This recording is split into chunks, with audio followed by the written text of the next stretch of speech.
You might hear stories about Social Security running out of money, but I think there's some reason for optimism. So let's take a look at some of the issues and figure out if it might be there for you.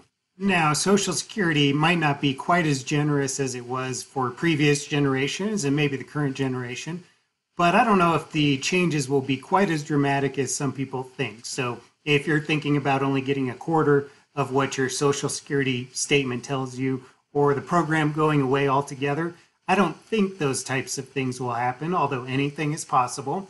I think there are several other more likely possibilities, so let's talk about what a couple of those are. A lot of these changes might not even affect you personally, and they're really kind of complicated, but inflation is just one example of changes that can be seemingly minor, especially to a lot of people, but they have a major impact on how the system works and they can help keep it afloat. So, for example, you've got inflation. The Social Security Administration can base a variety of different numbers off of different numbers that rise over time with inflation. And the question is, how fast do you make those numbers rise? For example, in 2019, you only pay Social Security taxes on the first $132,900 of your income. So if you're in less than that, of course, you pay taxes on everything. But those who are fortunate enough to earn more only pay taxes on that amount.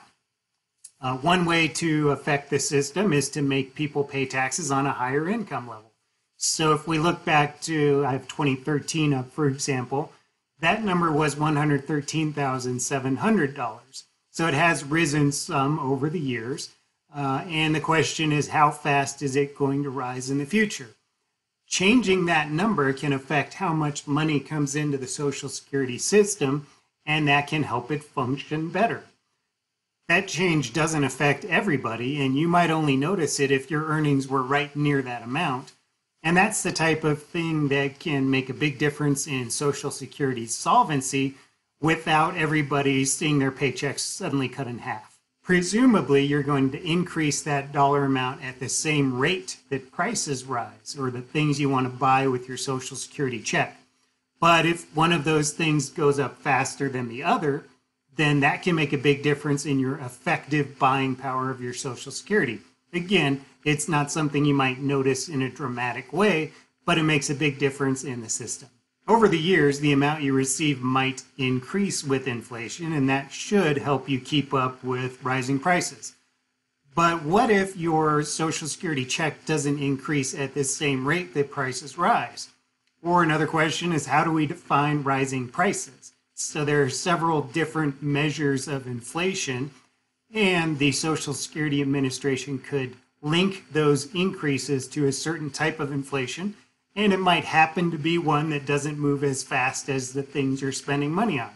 Something like that would help them keep the program solvent longer, especially if they are moving up the income limit we talked about a moment ago faster and bringing in more revenue to the system.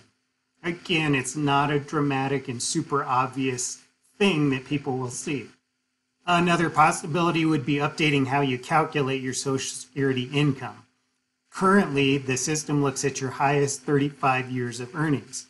But if you add a couple of years to that, you might add some lower earning years when you were maybe earlier in life, not earning as much, maybe not working. Social Security could argue that people are living longer and working longer, so why not make the calculation look at more years? If that was to happen, of course, they would pay out less, and that might end up saving a little bit of money that can help keep the system afloat over time. Not saying it's a great option or something that you want, but it is one way that they could tweak some dials and keep Social Security going without obvious major changes. When people look at ways to fix Social Security, they can do the dramatic changes, but that might make a lot of people mad.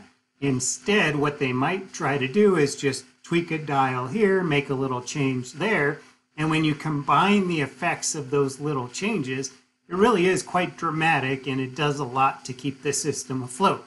I'm not arguing that this is what's best for you, but I'm saying these are ways that Social Security could potentially stay afloat, possibly being less generous, but it stays afloat during that time. And finally, there are those obvious changes that everybody fears the most, the big reductions in your monthly income, or having to wait more years before you can take benefits. Those are absolutely a possibility, especially maybe if you're younger than your 50s or 40s. Those might be more and more likely. But I think if you're in your 60s, maybe even 50s, probably not as likely. And instead of those huge changes happening for the next generations, I think those little tweaks that we talked about earlier are most likely to make the difference in Social Security. Either way, you can make a financial plan that accounts for a less generous Social Security, or you can count on your full benefits. It's totally up to you. I hope that helps you get some perspective on Social Security and what you might expect in the future. If you'd like to talk, please let me know. I'm happy to chat with you. I'm a fee-only financial advisor. That means I don't receive any commissions. I can do hourly or project work. If you'd like help managing your investments, I can handle that for you as well. Or you can keep that and do it yourself. It's totally up to you. Thanks for watching.